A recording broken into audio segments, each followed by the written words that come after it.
시드기야 왕 제11년 예루살렘은 결국 바벨론에 의하여 함락됩니다. 이는 예레미야 37장과 38장에서 하나님께서 예레미야를 통해 하신 예언의 성취입니다. 예레미야는 분명 시드기야 왕에게 하나님의 말씀을 순종한다면 생명이 보존될 것이라 이야기하였으나 시드기야는 이에 순종하지 않았습니다. 시드기야뿐만 아니죠. 예레미야는 그가 소명을 받았던 요시야 왕 제13년 즉 BC 627년부터 예루살렘이 함락한 BC 586년까지 그러니까 약 40여 년간 지속적으로 유다 백성들에게 하나님의 말씀을 선포하였습니다. 거짓 선지자라 매국노라 비난받고 심지어 옥에 갇히는 수모와 고난을 당했음에도 예레미야는 남유다를 향한 하나님의 경고를 있는 그대로 전달하였습니다. 그러나 자신들의 죄를 깨닫고 돌아오는 자들은 없었습니다. 물론 요시야 왕이 종교개혁 정책을 펼치긴 했었죠. 그러나 잠깐이었습니다. 결국 하나님의 말씀처럼 이제 남유다는 멸망을 맞이합니다. 예루살렘이 함락된 후 바벨론 군에 잡힌 시드기야는 자신의 아들들의 죽음을 바로 눈앞에서 지켜봐야 할 뿐만 아니라 두 눈이 뽑히는 형벌을 받게 되었습니다. 그런데 참으로 안타깝게도 남유다 백성들은 이 나라가 멸망하는 심판을 겪고서도 여전히 그들의 죄를 깨닫지 못하였습니다. 예레미야 4장을 보면 이스라엘 백성들에 대해서 하나님께서 이렇게 말씀하시거든요. 내 백성은 나를 알지 못하는 어리석은 자요 지각이 없는 미련한 자식이라. 악을 행하기에는 지각이 있으나 선을 행하기에는 무지하도다. 네, 이 말이 정말로 딱 맞습니다. 유다의 남은 백성들은 악을 행하기에는 지각이 있으나 선을 행하기에는 무지한 미련한 자의 행보를 걷고 있습니다. 오늘 이 시간 우리는 이 남유다 백성들의 미련한 행보를 살펴보려고 합니다. 이를 위해서 우리가 예레미야 말씀들을 좀 많이 읽어볼 겁니다. 또 말씀을 읽으면서 우리가 이 남유다 백성들의 미련한 행보를 바라보면서 좀 답답하고 막 분노가 일어나는 감정을 느끼실 수도 있습니다. 그러나 하나님께서 이 말씀을 그저 남유다 백성들의 치부를 보여주려고 우리에게 주신 말씀이 아님을 생각해 보면서 읽어보기를 원합니다. 그리고 이 말씀 가운데 우리가 평소에 미처 깨닫지 못했던 우리의 죄를 마주하는 시간이 되기를 원합니다. 자, 이제 마음의 준비가 되셨으면 남유다의 미련한 행보를 쫓아가 봅시다. 예레미야 40장을 보면 예루살렘이 함락된 후에 바벨론 왕이 유다의 남은 자들을 다스리도록 그다랴라는 자를 세웁니다. 그다랴는 요시야 왕에게 여호와의 율법책을 읽어주었던 서기관 사반의 손자입니다. 그다랴는 함락당에서 어수선했던 이 남유다의 상황을 정돈하였을 뿐만 아니라 미스바에 총독부를 세워 나라를 다스렸습니다. 그리고 많은 이들에게 항상 배척당하기만 했던 이 예레미야를 도왔던 인물 중에 한 사람입니다.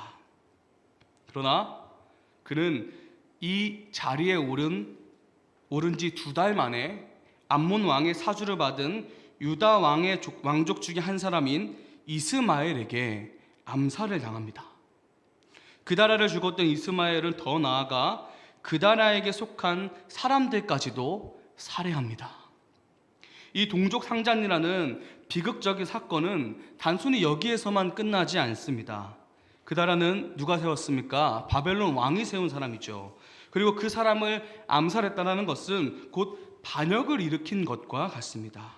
바벨론이 이 일을 가만두지 않겠죠. 그래서 남유다 백성들은 이 남유다에 남은 사람들은 두려움에 휩싸이고 맙니다. 그리고 결국 그들이 배척했던 예레미야를 찾습니다. 예레미야 42장을 보면 유다의 군대 장관인 요하난과 여사냐와 모든 백성들이 예레미야에게 나와 유다에 남아있는 자들을 위하여 하나님께 기도해 줄 것을 탄원합니다. 그리고 자신들의 갈 길과 그들이 앞으로 할 일에 대해서 하나님께 간구하여 주기를 원합니다. 이러한 유다 백성들의 탄원에 예레미야는 그들을 위하여 하나님께 기도하고 하나님께서 응답하시는 것을 숨김없이 말할 것을 전합니다. 이에 그곳에 모인 이 이스라엘 남은 유다의 백성들은 다음과 같이 말하는데요. 우리 함께 읽어보도록 하겠습니다. 예레미야 42장 5에서 6절 말씀입니다. 시작. 그들이 예레미야에게 이르되 우리가 당신의 하나님 여호와께서 당신을 보내사 우리에게 이르시는 모든 말씀대로 행하리이다. 여호와께서는 우리 가운데 진실하고 성실한 증인이 되시옵소서. 우리가 당신을 우리 하나님 여호와께 보냄은 그의 목소리가 우리에게 좋든지 좋지 않든지 막론하고 순종하려 함이라. 우리가 우리 하나님 여호와의 목소리를 순종하면 우리에게 복이 있으리라 하니라. 네, 지금 유다 백성들은 한마디로 절박해 보입니다. 그동안 예레미야의 말들을 거짓말 취급하고 조롱했던 이들이 이제는 예레미야가 전하는 말들을 진짜 하나님의 말씀으로 여기고 들으려는 것 같습니다. 40여 년간 계속되었던 예레미야의 선지자의 이 결실이 맺어지는 순간 같죠. 그러나 그렇지 않았습니다. 10일 뒤에 예레미야는 다시 모든 백성들을 불러 모읍니다. 그리고 하나님의 말씀을 전합니다. 하나님께서는 그들의 절박함에 자신의 뜻을 돌이키셨습니다. 예레미야 42장 10절 말씀입니다. 너희가 이 땅에 눌러 앉아 산다면 내가 너희를 세우고 헐지 아니하며 너희를 심고 뽑지 아니하리니 이는 내가 너희에게 내린 재난에 대하여 뜻을 돌이킴이라. 하나님께서는 이스라엘을 완전히 멸하시려던 그 심판을 돌이키셨습니다. 대신 바벨론 왕을 더 이상 겁내지 말라고 하십니다. 바벨론 왕이 세운 그다라의 죽음으로 아마 분명 지금 그들의 상황은 좋지 못합니다. 그러나 하나님께서 그들을 불쌍히 여김같이 바벨론 왕이 그들을 불쌍히 여겨서 유다 백성들을 그들의 땅으로 돌려보낼 것이라고 말씀하십니다. 그리고 이에 덧붙여서 이제 하나님의 말씀에 복종할 것과 애굽 땅으로 들어가지 말 것을 명령하셨습니다. 이 부분에 대해서는 우리가 조금 더 분명하게 살펴봅시다. 우리 다 함께 예레미야 42장 15절에서 19절의 말씀을 함께 천천히 읽어봅시다. 시작. 너희 유다의 남은 자여 이제 여호와의 말씀을 들으라. 만군의 여호와 이스라엘의 하나님께서 이와 같이 말씀하시되 너희가 만일 애굽에 들어가서 거기에 살기로 고집하면 너희가 두려워하는 칼이 애굽 땅으로 따라가서 너희에게 미칠 것이요 너희가 두려워하는 기근이 애굽으로 급히 따라가서 너희에게 임하리니 너희가 거기에서 죽을 것이라. 무릇 애굽으로 들어가서 거기에 머물러 살기로 고집하는 모든 사람은 이와 같이 되리니 곧 칼과 기근과 전염병에 죽을 것인즉 내가 그들에게 내리는 재난을 벗어나서 남을 자가 없으리라. 만군의 여호와 이스라엘의 하나님께서 이와 같이 말씀하시되 나의 노여움과 분을 예루살렘 주민에게 부은 것 같이 너희가 애굽에 이를 때에 나의 분을 너희에게 부으리니 너희가 가증함과 놀램과 저주와 치욕거리가 될 것이라. 너희가 다시는 이 땅을 보지 못하리라 하시도다. 유다의 남은 자들아 여호와께서 너희를 두고 하신 말씀에 너희는 애굽으로 가지 말라고 하셨고 나도 오늘 너희에게 권고한 것을 너희는 분명히 알라. 우리가 함께 읽은 이 말씀을 보면 알 수 있듯이 하나님께서는 너무나도 분명하게 애굽 땅에 가지 말 것과 애굽 땅에 갈 경우에 어떠한 심판이 그들에게 있을지에 대해서 말씀하고 계십니다. 이때 이 심판의 내용들을 살펴보면 바벨론으로 인해서 멸망당할 것을 예언하셨던 그 말씀에서 인용되었던 칼과 기근과 재앙이라는 표현이 다시금 반복적으로 사용되고 있습니다. 이는 하나님께서 말씀하셨듯이 자신의 뜻을 돌이켜 유다 백성들에게 다시 한번 기회를 주고 있으며 이번에도 순종하지 않을 경우 다시 한번 칼과 기근과 재앙이 그들에게 임할 것이라는 사실을 말하는 것이죠. 이전까지 유다 백성들은 하나님의 말씀에 도무지 순종하지 못하여 그 큰 고난들을 당했었지만 이제 같은 잘못을 반복하지만 않으면 됩니다. 애굽 땅에 가지 않고 그들의 땅으로 돌아가 하나님만 섬기면 됩니다. 그런데 유다 백성들은 너무나도 답답하게도 이 분명한 선택지를 외면합니다. 곧 미련한 행보를 하고 있습니다. 유다의 군대 장관 요하난이 이렇게 말합니다. 예레미야 43장 2에서 3절 말씀입니다. 호사야의 아들 아사랴와 가레아의 아들 요하난과 모든 오만한 자가 예레미야에게 말하기를 네가 거짓을 말하는도다. 우리 하나님 여호와께서 너희는 애굽에서 살려고 그리로 가지 말라고 너를 보내어 말하게 하지 아니하셨느니라. 이는 네리야의 아들 바룩이 너를 부추겨서 우리를 대적하여 갈대아 사람의 손에 넘겨 죽이며 바벨론으로 붙잡아 가게 하려 함이라. 네, 유다의 남은 자들은 결국에는 예전에 그들이 그랬던 것처럼 예레미야가 전한 하나님의 말씀을 거짓말 취급합니다. 그들을 불쌍히 여기사 그 뜻을 돌이키셨던 하나님의 그 호의와 사랑을 철저하게 묵살합니다. 그리고 그들은 결국 자신의 땅을 떠나 하나님이 그토록 가지 말라고 말씀하셨던 애굽 땅에 당도합니다. 그리고 그 애굽 땅에 가서도 그들은 하나님의 말씀에 귀를 닫은 채 여전히 미련한 행보를 거듭합니다. 예레미야 44장 16절에서 19절의 말씀 우리 함께 읽어보도록 하겠습니다. 네가 여호와의 이름으로 우리에게 하는 말을 우리가 듣지 아니하고 우리 입에서 낸 모든 말을 반드시 실행하여 우리가 본래하던 것 곧 우리와 우리 선조와 우리 왕들과 우리 고관들이 유다 성읍들과 예루살렘 거리에서 하던 대로 하늘의 여왕에게 분향하고 그 앞에 전제를 드리리라. 그때에는 우리가 먹을 것이 풍부하며 복을 받고 재난을 당하지 아니하였더니 우리가 하늘의 여왕에게 분향하고 그 앞에 전제하던 것을 패한 후부터는 모든 것이 궁핍하고 칼과 기근에 멸망을 당하였느니라 하며 여인들은 이르되 우리가 하늘의 여왕에게 분향하고 그 앞에 전제를 드릴 때에 어찌 우리 남편의 허락이 없이 그의 형상과 같은 과자를 만들어 놓고 전제를 드렸느냐 하는지라. 애굽 땅에 도착한 이 남유다 백성들은 자신들이 처한 상황에 대해서 신세한탄을 합니다. 그런데 그럴만하죠. 지금 그들은 나라를 잃고 난민이 되어서 다른 나라에서 지내고 있으니 말입니다. 그런데 그들이 지금 이 처지에 놓인 그 원인에 대해서 그들은 잘못 알아도 너무나도 단단히 잘못 알고 있습니다. 방금 함께 읽었던 말씀 중에 강조되었던 부분이 있었죠. 그들은 지금 자신들이 이렇게 난민 생활을 하는 이유가 하늘의 여왕에게 분향하는 것과 전제를 드리는 것을 패했기 때문이라고 말합니다. 여기서 이 하늘의 여왕은 가나안 지역의 신인 아스다롯입니다. 이 아스다롯은 풍요를 상징하는 신으로 우리가 잘 알고 있는 아세라 여신의 딸이며 바알의 여동생이자 아내입니다. 전승에 따르면 이 바알과 아스다롯이 육체적인 관계를 맺은 후에 나오는 정액이 땅에 떨어지면 그 땅에 풍년이 이른다고 기록되어 있습니다.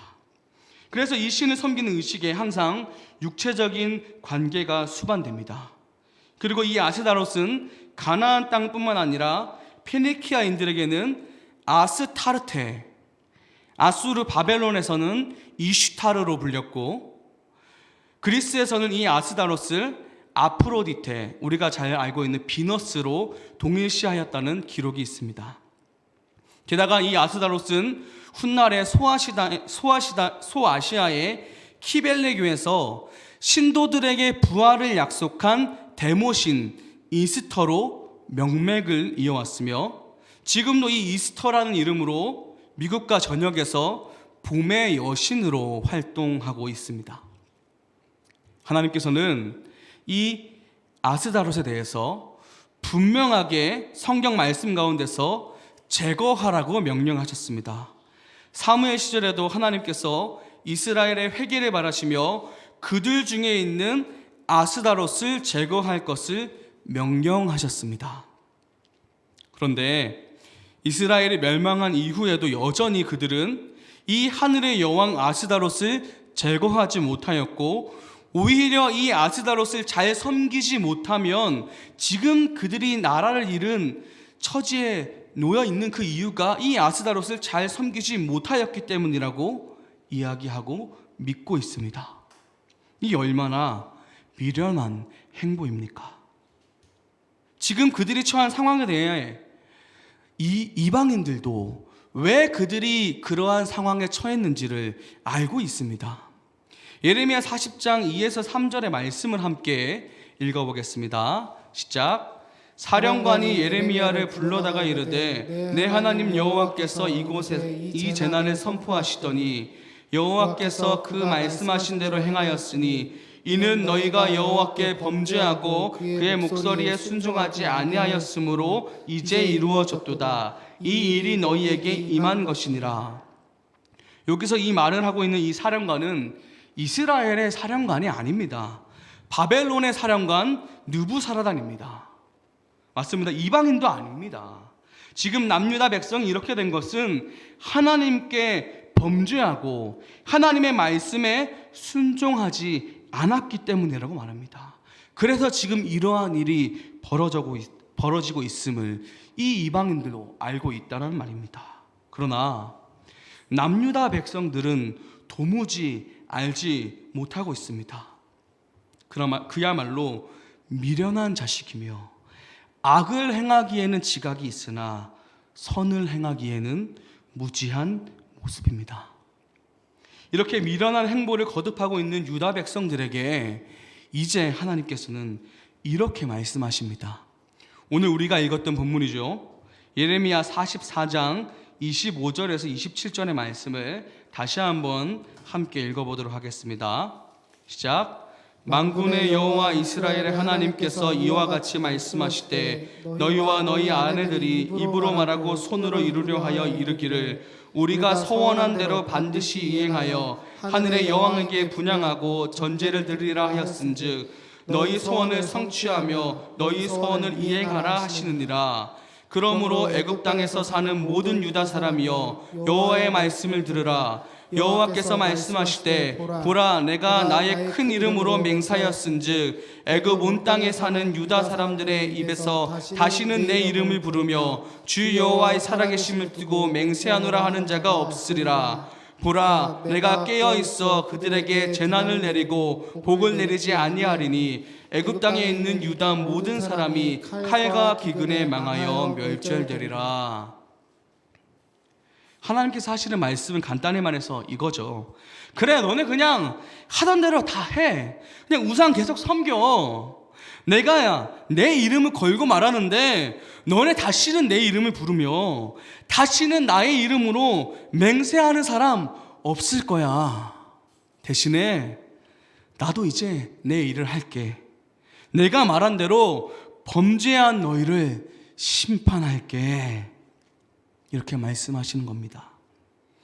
우리는 이 대목에서 유다 백성들을 향한 하나님의 진노하심이 얼마나 크신지를 분명하게 느낄 수 있습니다.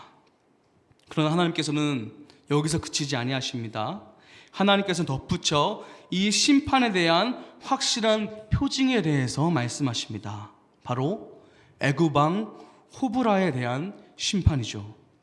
실제로 호브라 왕은 BC 569년, 그러니까 예루살렘이 멸망한 지 17년 후에 다른 나라에 의해서도 아니고 애굽에서 일어난 내란으로 죽고 맙니다. 이 말은 즉 곧 남유다의 남은 백성들 역시 심판을 피할 수 없다는 것을 의미하죠. 미련한 자의 행보는 그 최후는 곧 파멸입니다. 자, 이렇게 우리는 남유다의 미련한 행보들을 추적해 모았습니다. 제3자의 입장에서도 이 남유다의 미련한 행보가 말 그대로 얼마나 미련하고 무지한 행동인지를 깨닫게 됩니다. 저는 유다의 이 미련한 행보를 살펴보면서 처음에는 와, 이거는 진짜로 하나님께서 분노하셔도 할 말이 없다, 이러한 생각을 했습니다. 그런데 계속해서 거듭해서 읽어보니까 이런 생각이 들더군요. 과연 나에게는 이런 미련한 행보가 없었는가 하는 생각입니다. 왜냐하면 이 미련한 행보에서 이 미련이라는 말은 단순히 사전적으로 미련하다라는 그 의미가 아니라 죄로 눈이 어두워진 것을 의미하기 때문이죠. 우리가 죄로 눈이 어두워졌을 때 우리 역시 충분히 정말로 생각하고 싶지도 않은 미련한 행보를 했었고, 또 우리가 앞으로 얼마든지 이 미련한 행보를 할 수 있다는 것을 다시 한번 생각해 보았습니다. 실제로 많은 믿음의 선진들도 이런 미련한 행보가 있지 않습니까? 아브라함도 자신의 아내를 누이라고 하며 바로 왕에게 넘겼죠. 다윗도 우리아의 아내 밧세바를 범했습니다. 우리가 잘 아는 사도 바울 역시 사울인 시절에 스데반을 처형하는 것에 앞장섰습니다. 그들 역시 이런 미련한 행보가 있었습니다. 그러나 그들은 이 미련한 행보에 머물지 않았습니다. 그들은 죄를 죄로 바라볼 수 있는 시각을 구하고 얻었고 자신들의 죄를 회개하였습니다. 그리고 미련한 행보가 아니라 지혜로운 자의 길, 의의 길 위로 돌아올 수 있었습니다. 사랑하는 성도 여러분, 우리도 마찬가지입니다.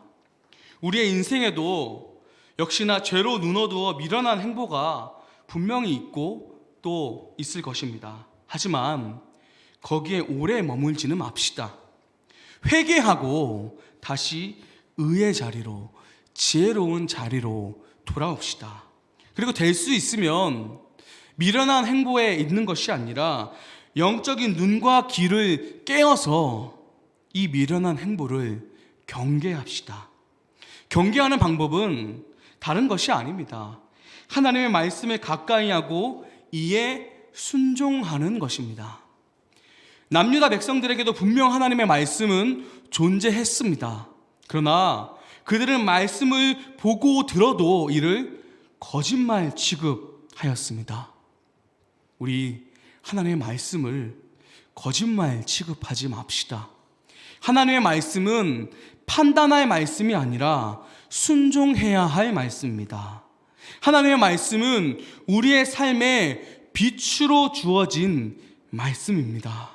그리고 그 말씀은 이제 육신이 되어 우리에게 나타나셨습니다. 그 말씀만이 죄로 먼 우리의 눈을 뜨게 할 수 있습니다. 우리를 어둠 가운데서 빛으로 옮길 수 있습니다. 실제로 예수님께서 바울에게 이렇게 말씀하셨죠. 우리 마지막으로 사도행전 26장 16절에서 18절 말씀을 한 목소리로 읽어봅시다. 시작.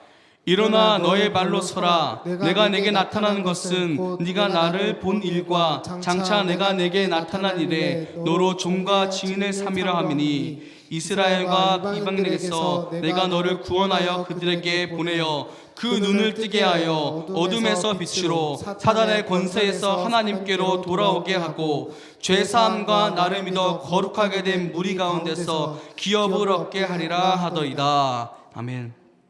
그렇습니다. 우리의 죄로 먼 눈은 오직 말씀이신 예수님께서 뜨게 하실 수 있습니다. 그렇기 때문에 우리는 매일 죄를 죄로 여길 수 있도록 영적인 눈을 뜨기를 간구하며 하나님의 말씀 앞에 나와야 합니다. 그래야 미련한 행보가 아닌 지혜로운 행보를 할 수 있습니다. 사랑하는 하나드림교회 성도 여러분, 그리스도인이 하나님의 말씀 앞에 서야 한다는 이 사실은 누구나 아는 사실이죠. 그러나 실제로 하나님의 말씀을 즐거워하며 하나님의 말씀 앞에 서기를 갈구하는 사람은 생각보다 그리 많지 않습니다. 우리가 머리로만 알고 말하는 것이 아니라 이제는 우리가 정말로 하나님의 말씀 앞에 서야 될 때입니다. 그리고 하나님의 말씀에 순종해야 합니다. 그 말씀만이 우리를 거룩하게 할 수 있습니다. 그 말씀만이 우리를 어둠에서 빛으로 옮길 수 있습니다. 그 말씀이신 예수 그리스도만이 우리의 죄를 사하실 수 있습니다. 우리 사랑하는 성도 여러분, 이 거룩의 길 위에 서는 모든 성도 여러분 되기를 소원합니다. 하나님의 분노와 심판이 아니라 은혜와 복을 누리며 살아가는 모든 하나드림교회 성도 여러분 되시기를 주의 이름으로 진심으로 축원합니다. 우리 말씀을 생각하면서 다시 복음 앞에 찬양 함께 찬양하겠습니다.